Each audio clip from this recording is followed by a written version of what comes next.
Okay, so we are going to be looking at the language devices in My Last Duchess. So remember that the poem is from the perspective of the Duke, and his name is the Duke of Ferrara.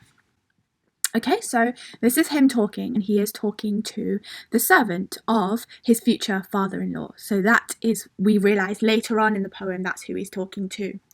So it's all about the Duke, even though the subject of the poem is the Duchess. As we read the poem, we realise that the actual true subject is the Duke. We realise what kind of person the Duke is as we look at the language devices and as we look at the way that he communicates. Also, do remember that the poem is written in dramatic monologue. And dramatic monologue is a big chunk of speech that is usually used by actors on a play when they turn around and address the audience and reveal more and more about what's going on in their inner thoughts. So that is what dramatic monologue is. Keep that in mind, that a dramatic monologue is commonly used in theatre by actors. Does the Duke, as you read the poem, seem more like an actor than a real human being to you? So that's My Last Duchess painted on the wall. Immediately we've got this reference to the title, possessive pronoun. That's My Last Duchess painted on the wall. And we've even got this deictic reference. So deictic is basically that, or this, or here. It's as if the Duke is kind of pointing at the painting. What is the Duke pointing at? It's a painting. Where is the painting? It's there. That. There's an object being referred to. In this sense, the object is the painting of the Last Duchess. So it's over there. And there's the sense that the painting is close by. So that's My Last Duchess painted on the wall. Just look at the adjective last. This is a really important adjective, Last Duchess. It comes before the noun Duchess. And remember, we've got this noun Duchess to refer to the Duchess. Now, her name is never mentioned. But not only is she a Duchess, referred to by her title, as if that's the most important part of her, to the Duke, she is also last. And so, of course, last as an adjective can be this reference to the fact that, yes, she is his latest, she is his most kind of recent Duchess. There's also the sense that last could very well be referring to the idea of coming last. So not only is she last in relation to the Duke, but she's almost coming last, as if it's a competition. Look at the way that last sounds very similar to lost, where the A can very well be replaced with the O. That says last, by the way. Sorry about that. And there's this sense that not only does the Duchess come last in the competition, in this kind of inner, hidden competition that the Duke is seeming to have with everyone else around him, but also the sense that last, the adjective, sounds very much like lost, as if she's not able to be found. And this matches very well with the fact that the Duchess's identity is just a Duchess. Her name is never referred to. We don't even know who she is. Historically, we know that she's probably based off someone called Lucrezia de Medici. She's never mentioned or referred to as Lucrezia. She's simply referred to as Duchess. And so there's this sense that her name is lost, perhaps her identity is lost, or just the fact that, according to the Duke, she is almost a lost cause, unable to be saved, and so therefore she comes last in line almost. And of course there is the sense of being last, as if she is last or late, as in she's dead. So last and late match up very well as well. And perhaps there were more before this Duchess. So of course when we look at last, it's not just his Duchess, it's his last Duchess. So there were probably more Duchesses before her, and there's certainly going to be more after. As the poem goes on, we look at how she's died, ordered to be killed by the Duke. We start to suspect that perhaps the Duke has killed more Duchesses before this last one. So she is his last one, but not his only one. So there we go, that's My Last Duchess painted on the wall. She's almost plastered there against her will. She's almost stuck on. There's a sense that she is stuck. And of course that advances as we read the poem. There's this sense that the Duke controls her painting, looking as if she were alive. So here we've got this very kind of almost mocking tone, looking as if she were alive. So we've got this continuous verb looking. So of course there is this device of personification, because the Duke is suggesting that this painting is looking around as if she were alive. So we've got this kind of mocking tone, as if she were alive. Now this is how we know that the Duke's Last Duchess is definitely dead, and it's through this noun alive matched up with as if she were. So she's not, but in her painting she looks as if she were alive. So there's this sense that even in her painting, she kind of gives off this vibrancy. So even in her painting, which is plastered, stuck on the wall, she is looking as if she were alive. And the Duke is kind of mocking her, as if he can't seem to kill her. Even as she is painted on the wall, she still looks alive. So let's take notice of all the caesura in this, I guess, first half of the poem, but it carries on throughout the poem. There's tons and tons of caesura. So that's this. I guess that's caesura, and so is that, because a caesura isn't simply a full stop, it's any pause. Caesura, caesura, caesura. And what's interesting about the number of caesuras in the poem is that it matches up very well with the very calculated nature of the poem, the calculated tone. When you see someone making a speech, and remember this is a dramatic monologue, as an actor does, there's going to be constant pauses throughout that speech for the person making the speech to take a second to recalculate. So personally, for me, when I read this poem, I think the amount of caesuras is very, very important in achieving that calculated and very structured tone. Now, by calculated, what I'm saying is that the Duke has, and if you've looked at the context video, you'll understand this a little bit better, by the way, but the Duke has essentially planned out his dramatic monologue. And we talk a little bit in the context video as well about how the Duke seems to be an actor, and Browning's fascination with writing poems with a dramatic monologue structure suggests that the person that is doing that dramatic monologue is almost like an actor on a stage. We talk about how when we read this poem, even though it is a poem, it is also in that speech format where there is one person talking essentially, and he is making this calculated speech. What he is saying is not spontaneous. It's not thoughts coming into his head and he's rambling on like I do when I make these videos. It's calculated, it's planned out. And so the amount of caesuras, the amount of pauses reinforces, I guess, that the Duke has planned out what he is saying. Look at the words that come before the pauses. So in this first instance of caesura, that's my last Duchess painted on the wall, looking as if she were alive. And we've got looking as if she were alive just before we've got this pause. So as we imagine the Duke is talking to the servant of his future father-in-law, we imagine he's saying this, and then he allows the servant to almost absorb what he has just said. And what he has just said is looking as if she were alive. So immediately, as I have just pointed out, we've got this idea of the Duchess being introduced. She's painted on the wall, right? So that's her picture, her painting, her likeness on the wall there. And that painting looks as if she were alive. So she's obviously dead. And the ironic thing about it is that her painting makes her look as if she were alive, even though she is dead. What's also ironic about it is that it is a painting. It's an object. She's obviously not alive on that painting. It's almost as if the Duke is further dehumanizing her, almost dehumanizing the Duchess by personifying the painting. He essentially gives the painting more personality than he ever gave the Duchess while she was alive. And so he pauses because what he said here is very important. You could say that the interpretation of this sentence could be that he is mocking her. You could say the interpretation is ironic because she's dead, even though the painting looks as if she were alive.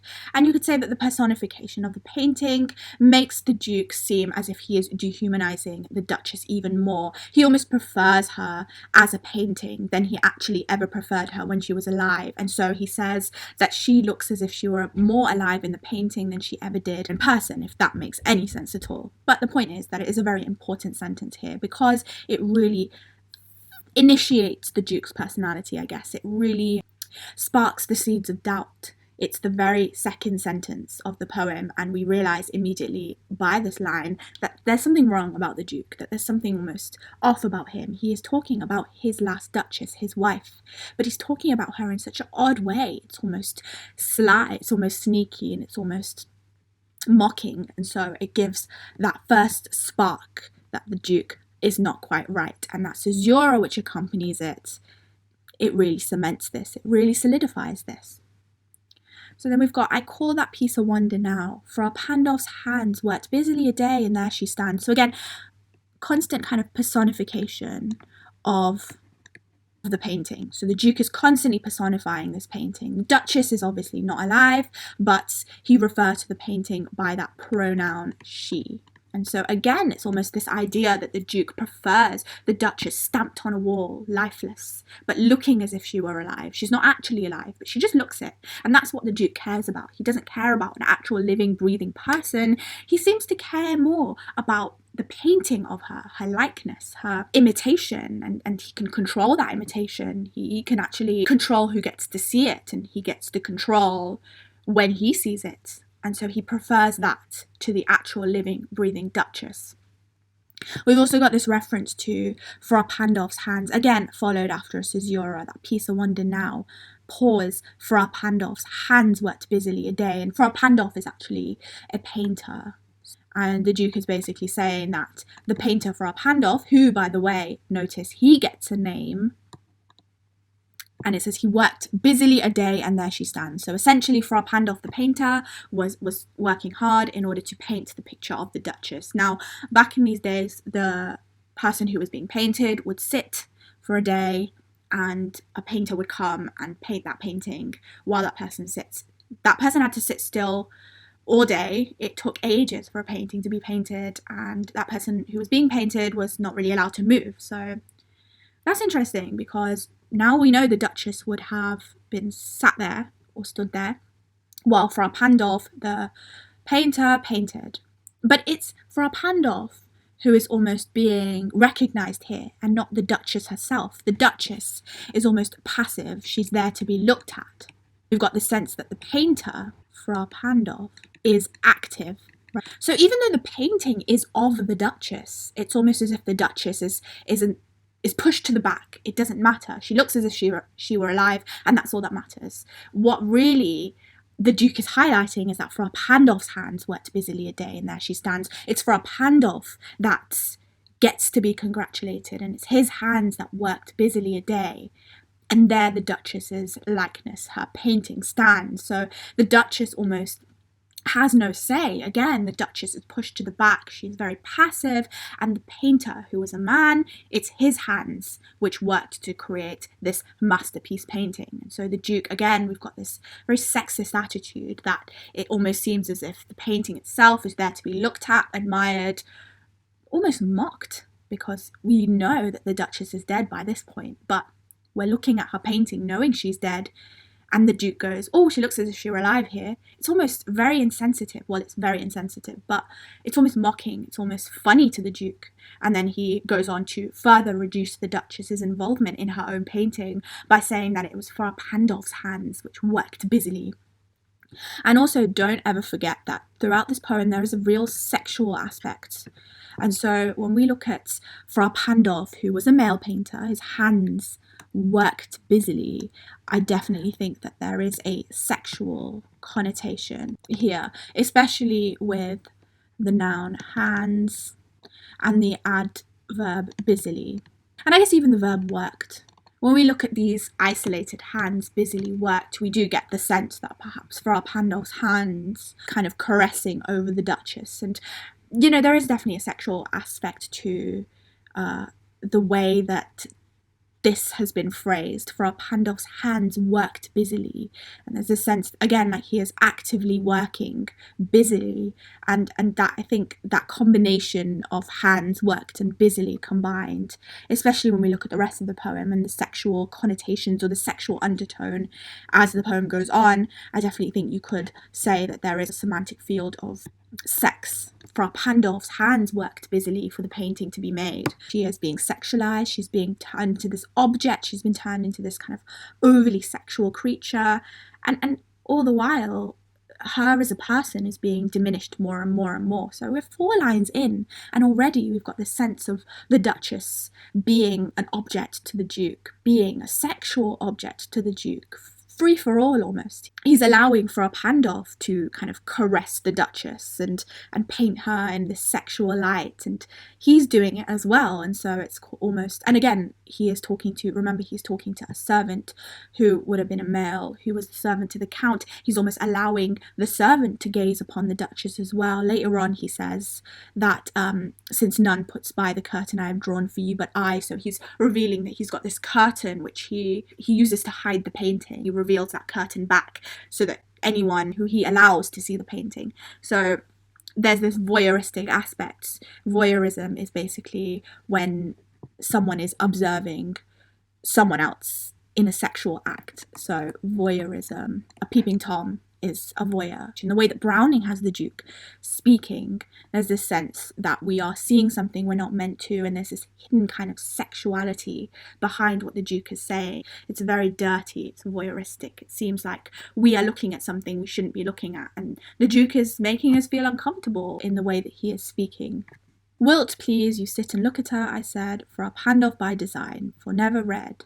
So again, we've got this the Duke kind of having this flashback moment, and he's saying, oh, I told Frau Pandolf, wilt please you sit and look at her, and so Frau Pandolf designed that painting after looking at the Duchess. So again, this whole idea of the Duchess being looked at, so the Duchess again is this sexual object. We realise that the Duke wants a sexual object. He doesn't want a wife, he doesn't want a human being in the Duchess, and he certainly doesn't want her moving around, doing what she wants. He wants her to be this kind of stationary sexual object, and that's why she is this pride and joy painting that he reveals for whoever he allows to see, because he almost prides himself, the Duke does, on the fact that he is able to, I guess, make the Duchess into this sexual object through the painting. And so when you look at themes, I think art and culture is an important theme, because there's this idea that the painting represents the Duchess being this stationary, sexualized, silent object for any man to look at. Okay, we've got this adverb, haven't we? Wilt please you sit and look at her, I said.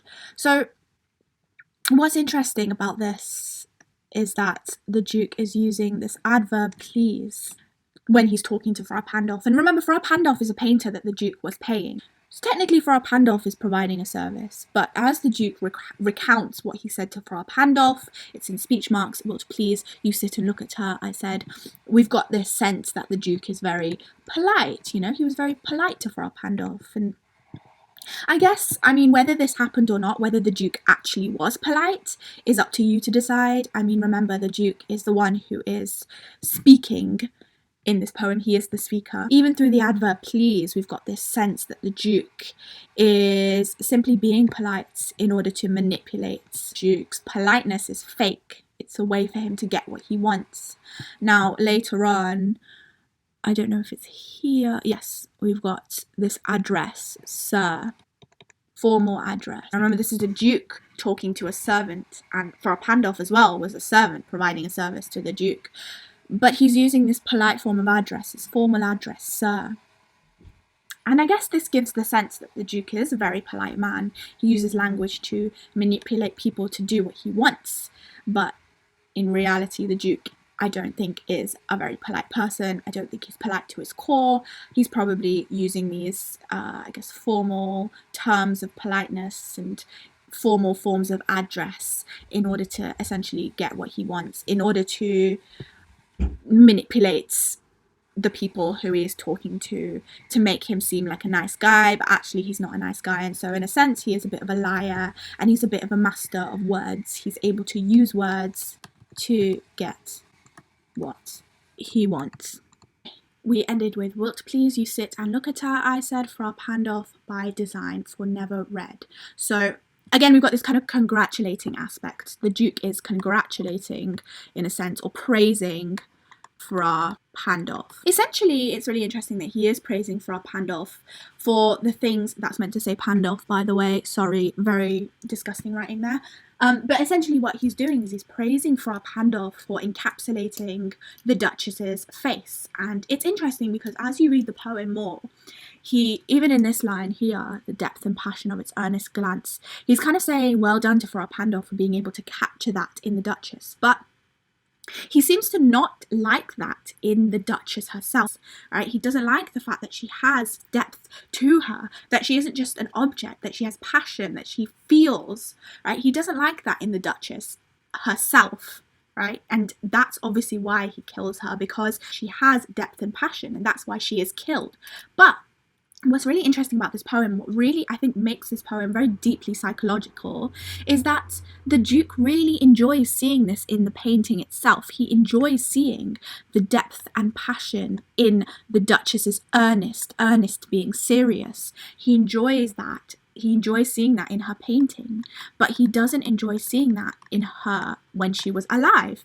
So it's almost as if the Duke values what Frau Pandolf has created. He values what this man, Frau Pandolf, what his hand has created. And look at the you've got this reference again to Frau Pandolf's hands. There's this sense that Frau Pandolf as a male artist has worked away to create this object, and this object is this painting, this mimicked painting of the Duchess. And this painting will never ever express the Duchess's true qualities, who she was inside. That painting is a painting. It just encapsulates what she looks like. It encapsulates her face. It doesn't show what kind of person she was. It doesn't show personality. But the Duke seems to get and gain her personality from the painting. He says that her pictured countenance, which basically means her painting, the painting of her face, countenance means face, or rather complexion, shows depth, passion, and earnestness, seriousness. And so there's the sense that the Duke almost values the Duchess's painting more than he values her, and he seems to want to draw out the qualities that he killed the Duchess for in her painting. Does that make sense? It's very, very interesting. It's very interesting that he seems to value and protect this painting more than he ever valued and protected the Duchess. And furthermore, he values the painting, even though it is just a painting of the Duchess. He seems to value it because he sees depth and passion in that painting. But the crux of it all is that it is a painting, and that a painting just shows a person's face. It never ever shows what a person is thinking and feeling. But the Duke, so empty inside, seems to like that the painting shows nothing, and he seems to want to draw the Duchess's qualities that he knew in who she was when she was alive. He seems to draw those qualities from her painting, and he seems to enjoy it. So it's very weird. It's very, very interesting what the Duke values, what he likes about the painting, and what he didn't like about the Duchess in real life. It almost seems like he values that depth and passion in the Duchess only when he can fully control who gets to see that depth and passion. And we see that because he says, "But to myself they turned, since none puts by the curtain I have drawn for you but I." So that really cements, it really solidifies this idea that the Duke controls who gets to see the painting. The Duke seems to really value that depth and passion, that kind of, and we'll look at these adjectives in a second, but he really seems to value that depth and passion when he is controlling who gets to see it. And look at these repeated kind of references to the Duke. Myself, since none puts by the curtain I have drawn for you but I. So you've got this real repetition of personal pronouns. Real semantic field of personal pronouns in this whole poem. But even in these two sentences, we've got myself, I again. It's like we get it. The Duke loves talking about himself. He's full of ego, and it really, really shows this. And even though, we've got the sense that we are looking at a picture of the Duchess and we are talking about the Duchess, it is the Duke that seems to really want to center himself. He is at the center of this whole poem, and he wants to center himself. He centers himself when he talks about the Duchess, and he seems to be the most important subject, even though the dramatic monologue is about someone else. Now, strangers like you, that pictured countenance, the depth and passion of its earnest gaze, but to myself they turned, since none puts by the curtain I have drawn for you but I, and seemed as they would ask me if they durst, how such a glance came there. So, first of all, what the Duke is basically saying, let's translate, he's shown this painting of the Duchess to strangers like you. Remember this direct address, he is addressing the servant of his future father-in-law, who has come to look at the Duke's house, who's come to look at his assets, and the Duke is basically showing off this painting of his Last Duchess. Strangers like you that have seen this picture of the Duchess, her pictured countenance, are seeing the depth and passion of its earnest glance. So strangers have seen the Duchess's depth and passion encapsulated in this painting, and these adjectives, depth and passion, really signify that the Duchess has a personality. She has this kind of fire inside of her. And I really like this adjective depth because, well, I like passion too, actually. Let me write them both down. Because in one sense, there's this idea that the Duchess has a deeper personality, right? She has a personality in general. She is kind, she is funny, perhaps, she is, bubbly. She has this deep depth to her that is more than just a beautiful face. But also, look at how skewed these two adjectives are made just by the fact that the Duke is speaking about them. It's this sense that within this dramatic monologue, every single word that the Duke uses to describe the Duchess could be almost backhanded, and there's a sense that depth and passion kind of get skewed a bit. At first, we see these two adjectives as something positive, as something which shows the Duchess had some depth to her, that she wasn't just a face, she had more to her, she had a personality. But also, there's a sense that passion, especially, signifies that the Duchess was sexualized by the Duke. The Duchess was made into this sexual creature, made into this kind of very distorted and sexualized woman just by the Duke because of the fact that she was bubbly. And so passion turns from a genuine positive adjective into something very sexualized. There's a sense of being passionate in sex. And even depth, that adjective, kind of turns itself on its head, and there's this sense that perhaps the Duke isn't talking about the Duchess's depth in her personality. Perhaps he's talking about a much darker sense of depth. Perhaps she has depth whereby she has a lot of lovers, and they kind of come into her room, and there's this sense, this very disgusting sense that perhaps he's talking about the depth of her sexual drive, or even the depth of her vagina. That is, I'm really sorry about that, but it had to be said. The depth of her and how far men can go and go into her, and there's this sense that perhaps he's painting her out to just be this sexual creature, nothing but this sexual creature. And so depth and passion, whereby at first seem very positive when we look at it through the lens of the Duke, and we have to look at this poem through the lens of the Duke because he is the speaker of the poem, we get the sense that depth and passion turn into something very dirty, sexualized, right? And then it's what really captures my interest in the sentence is the removal of a personal pronoun. It's not her earnest glance, it's its earnest glance. So if we're looking at the change in the Duke's language from looking as if she were alive, you've got that personal pronoun she, it changes from she to its. And it really seems as if the Duke is getting comfortable now in talking more about how he viewed the Duchess. That transformation from she to it really kind of, I think, baits out the Duke as someone who dehumanizes the Duchess. So she is dehumanized. How much of an object she is to the Duke. And seemed as if they would ask me if they durst. So there's a sense that strangers who are looking at the Duchess's painting almost turn to the Duke and seem as if they would ask him. Again, we've got that personal pronoun me, and we add that to our list of the Duke's personal pronouns, first personal pronouns. So it seems as if they would ask me if they durst. So not the first are you to turn and ask thus. Now we got this sense that the servant has now already asked the Duke how such a glance came there, how the Duchess seems to be looking very earnest, very serious, but also full of depth and passion. Like, she obviously is a very beautiful woman, so the servant must have asked prior or before this poem started, why is the Duchess so earnest? Why does she look so serious? Why does she look so full of passion and depth? Like, how come she looks like that? How such a glance came there? And the Duke almost reassures the servant, and Browning's kind of nudging the reader, saying, remember, the Duke is talking to someone. Remember that. It's not just a full-on speech. He's actually engaging with someone, in case we forgot by the amount of kind of arrogance displayed by the Duke.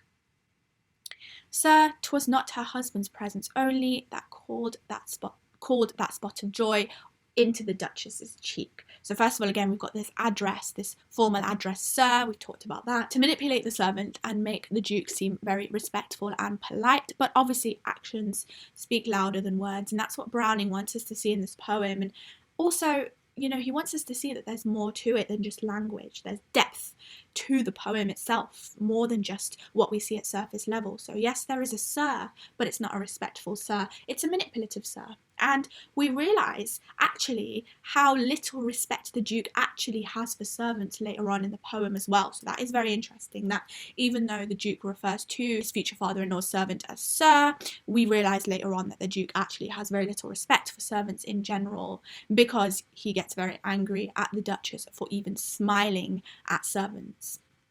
Sir, 'twas not her husband's presence only called that spot of joy into the Duchess's cheek. So he's saying it wasn't just mine, her husband's, right? And he really highlights this idea that he is her husband. He owns her. It wasn't just her husband's presence which made the Duchess blush, which caused that spot of joy. And it's not just a blush that he's referring to a spot of joy. And again, it's not just a blush, that noun, joy, that image that it creates, that very sexualized image that it creates. As you continue to read the poem, there's a lot of references to the Duchess blushing or having a spot of joy on her cheek. There's this sense that she is flushed, and there's this real sexualized nature to that kind of spot of joy imagery. There's this sense that you blush during orgasm, or you blush when you flirt. There's this real sexualized aspect, this flirtatious aspect that the Duke is almost painting of the Duchess. Isn't that interesting, that he kind of paints this image of the Duchess through his language as he looks at an already painted image of the Duchess? So he's saying it wasn't just me, her husband, and he, like we said, he highlights her husband. We've got that noun husband, which calls to attention this idea of being proper, you know? He is her husband. These are these social rules. And he gives the sense that she is perhaps breaking the rule by blushing in the first place. And he says, perhaps Fra Pandolf chanced to say, her mantle laps over my lady's wrist too much, or paint must never hope to reproduce the faint half-flush, again, look at that reference to flushing and blushing, that dies along her throat. Look at the amount of references to the Duchess's body, throat, wrist, and even cheek. We've got this real semantic field of body parts. So the semantic field of body parts emphasizes the objectification of Duchess. Now, the thing in poetry where when a woman, especially in a painting, is split up and she is essentially fragmented into different features, so her cheek is addressed as a separate feature, her lips perhaps, her wrist, her throat, it's called blazon. The direct definition of blazon, especially in poetry, is never offering a complete picture of a woman, but only depicting parts of her. When you present the female subject, usually blazon is presented on a female subject. It's parts of her, it's her body parts essentially split up into different things. So as we look at the poem, we've got the reference to her wrist, her throat, her cheek, even that spot of joy, got references to her body parts and never her as a whole, right? So there's a sense that the Duchess is being used as a blazon. Right? That blazon device is being used, which splits her up into different body parts and never as a whole. And that really adds to this objectification. She's never referred to as a whole, she's referred to as parts. So looking at the last bit of this first section, we talked about how the Duchess is kind of split apart, she's fragmented, she's referred to as it, she's objectified, and she's sexualized. We've got the actual story as the Duke recalls Frau Pandolf, the painter, chanced to say, her mantle laps over my lady's wrists too much. All paint must never hope to reproduce the faint half-flush that dies along her throat. Again, we've got this reference to her blushing. And there's this sense that Frau Pandolf is complimenting her, complimenting the Duchess, and she is blushing. Now, this seems to be the Duchess's fault. The Duke kind of paints her out to be someone quite, I guess, flirtatious. She is blushing, she has a half flush, she has a spot of joy because Frau Pandolf is complimenting her by referring to her wrist. Remember back then, and even in the 1500s when the poem was written, the reference to a lady's wrist was very, very sexual. So there's this sense that perhaps Frau Pandolf is just complimenting the Duchess and she is blushing. Frau Pandolf also says that paint must never hope to reproduce the faint half flush that dies along her throat. So Frau Pandolf is referring to the Duchess blushing and saying basically the modern day equivalent of, you don't need makeup, you're so pretty. So paint or blush or makeup will never ever be as pretty as the blush which is dying along your throat.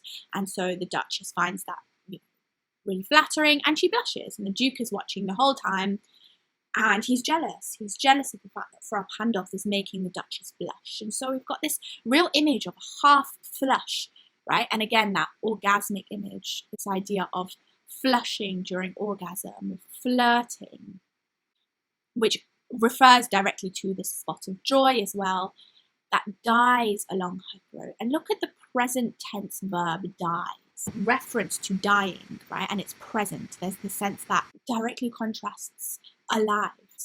Dies and alive contrast each other, and it's when the Duke is referring to the painting that he says that she looks as if she were alive. So again, the painting of the Duchess looks alive, but the actual Duchess, when she is flushing, when her painting is being made, has a half flush which dies along her throat. So when she is actually alive, there is a sense that the Duke sees her as already dead.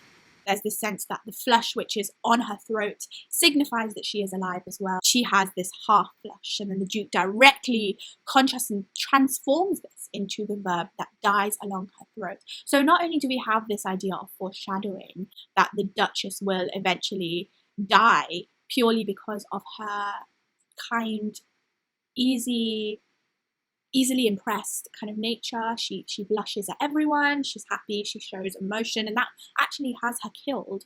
We've also got this real contrast between alive and dies, that when she is a painting, the Duke sees her as more alive than when she is alive, actually alive. In that case, he sees her as kind of almost already dead, or there's this sense that he doesn't seem to value her. He doesn't value her half flush, he doesn't value her nature at all. He goes, such stuff was courtesy, she thought, and cause enough for calling up that spot of joy. Again, this reference to the spot of joy. And what the Duke is saying here is that Frau Pandolf, the Duke realises that Frau Pandolf is just being nice. Frau Pandolf is complimenting the Duchess to be polite. Such stuff was courtesy. So he's being courteous by complimenting her. And the Duke is pointing that out. He recognises that. And he's annoyed. He says, such stuff was courtesy and cause enough for calling up that spot of joy. So essentially what the Duke is saying, and he points this out later on as well, she had a heart, how shall I say, too soon made glad. There's a sense that the Duke hates the fact that the Duchess is easily impressed. He dislikes the fact that she has a heart. And again, this reference to her body part. Obviously, the heart isn't really a body part, but it is a part of her body, and he separates that from the rest of her. He says she had a heart, how shall I say? So again, this spontaneous embedded clause, this spontaneous sense of adding things on, which is directly calculated, which is created by the Duke to give a sense that he is thinking, that he is almost thinking about what to say next, but he actually knows what to say next. And this embedded clause is also present here in this hyphen situation, where we've got these hyphens which embed the Duke's thoughts. Right? And it gives the sense of spontaneity, but actually it's all planned out, and it's almost as if the Duke is thinking about what to say next, but really he knows what he's saying, he knows exactly what he's saying. But the Duchess is easily impressed. He's saying that she has a heart that is too soon made glad. She has a heart which is easily impressed, and she's very quick to blush, quick to smile. It doesn't matter who she's smiling at. She enjoys smiling in general, she enjoys blushing, and that's something that comes very easily to her. And she's easily impressed. Got this adverb, too soon made glad, which gives the sense that the Duke has an opinion on this. He thinks she's too soon made glad. He thinks, in his opinion, that she is impressed too easily. So that adverb too is very important because it shows the Duke is expressing his opinion. He thinks she's too soon made glad. Again, that repetition of the adverb, too easily impressed. And again, we've got that too matched with that adverb easily. She's easily impressed. Okay, she's not just impressed, but she's easily impressed. So too easily impressed. So again, we've got the Duke's thoughts on the Duchess. She is too impressed, easy or easily impressed. And there's a sense that, in a sense, the Duke believes that she is perhaps easy, in itself. She is perhaps very easy to manipulate, right? And she's too kind. Implied in what's going on here, there's the sense that the Duchess is too kind and, in a sense, too authentic for the Duke. She's not reserved, she's not cold, she's not quiet. She's too much for him, she's too genuine. And there's this sense that the Duchess is perhaps young and that she's not used to being in a position of power or in a position of a higher class. She's obviously not used to being a Duchess. And think about when you last blushed. Could you control it? Now, blushing or flushing, it's not easy to control. It's actually the body's natural response. And so there's this sense that the Duchess is unable to conceal her natural response. She is genuine. She is unable to hide how she is feeling. Her thoughts and feelings come very easily to her. She's used to expressing them, and the Duke isn't. Now, we see this through the poem itself. Now, the Duke doesn't need to say, I don't express my emotions. He doesn't need to say anything about him at all. And that's the genius of this poem, that we actually see more about the Duke's personality through the way that the poem is structured and through the language of the poem. We see how manipulative the Duke is through his mimicking of spontaneous thought. How shall I say, he says, And it's this question embedded within a sentence. It's almost as if he is speaking too quickly. She had heart. How shall I say? He almost pauses. And it's this really manipulative drawing out of the sentence, almost creating suspense, as if he's really thinking about what word he wants to use. So that through these kind of very polite words and polite sentences that he's constructing together, he's creating this very, very almost wrong or inappropriate image of the Duchess. He's using language, right, to really create this idea of the Duchess that most likely wasn't true. And through this idea that he is creating of the Duchess, we get this full picture of who the Duke is. Someone who is used to using language to manipulate. Someone who is used to using these kind of very calculated pauses. Remember the caesura that we talked about throughout the poem, which gives this sense of pause, which again creates suspense, but creates drama and creates this idea that the Duke is a very sensible man. The Duke is a very intelligent man with a lot of power, not just over the people around him, but over his very language. Everything that the Duke has around him has to be controlled, including the words that he says. So she liked whatever, again, we've got that caesura, that pause, too easily impressed. Pause gives everyone a chance to think about what he's really saying and the meaning behind it. Everything is layered. She liked whatever she looked on, and her looks went everywhere. So again, this deliberate repetition of looked and looks, and then the end of this, her looks went everywhere. And we've got this adverb everywhere, which gives the sense of surrounding, it's everywhere. It's quite a hyperbole in a way, and hyperbole, of course, is when something is exaggerated. We doubt that the Duchess actually looked everywhere. It's a hyperbole, and it's also a symbolism. The Duchess is looking everywhere. There's a sense that she perhaps had a wandering eye.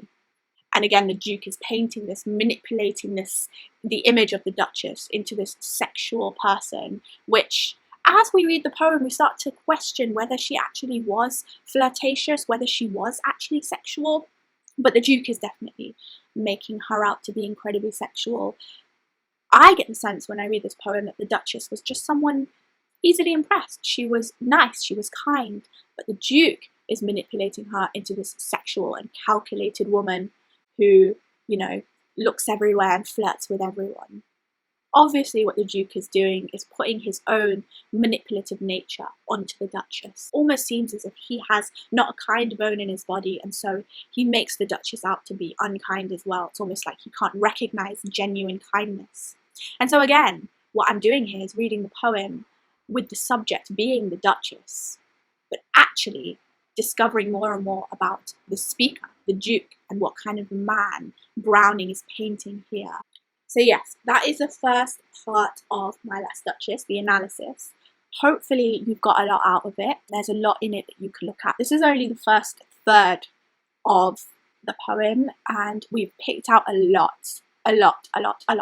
But be sure in the comments to point out anything else that you find. It is a long and very detailed poem, so there's a lot that you can analyse even in a sentence, which is why we probably are going to split this into 3 parts. So that is the first part done, and yeah, that is the first introduction to the Duke and what kind of a person he is.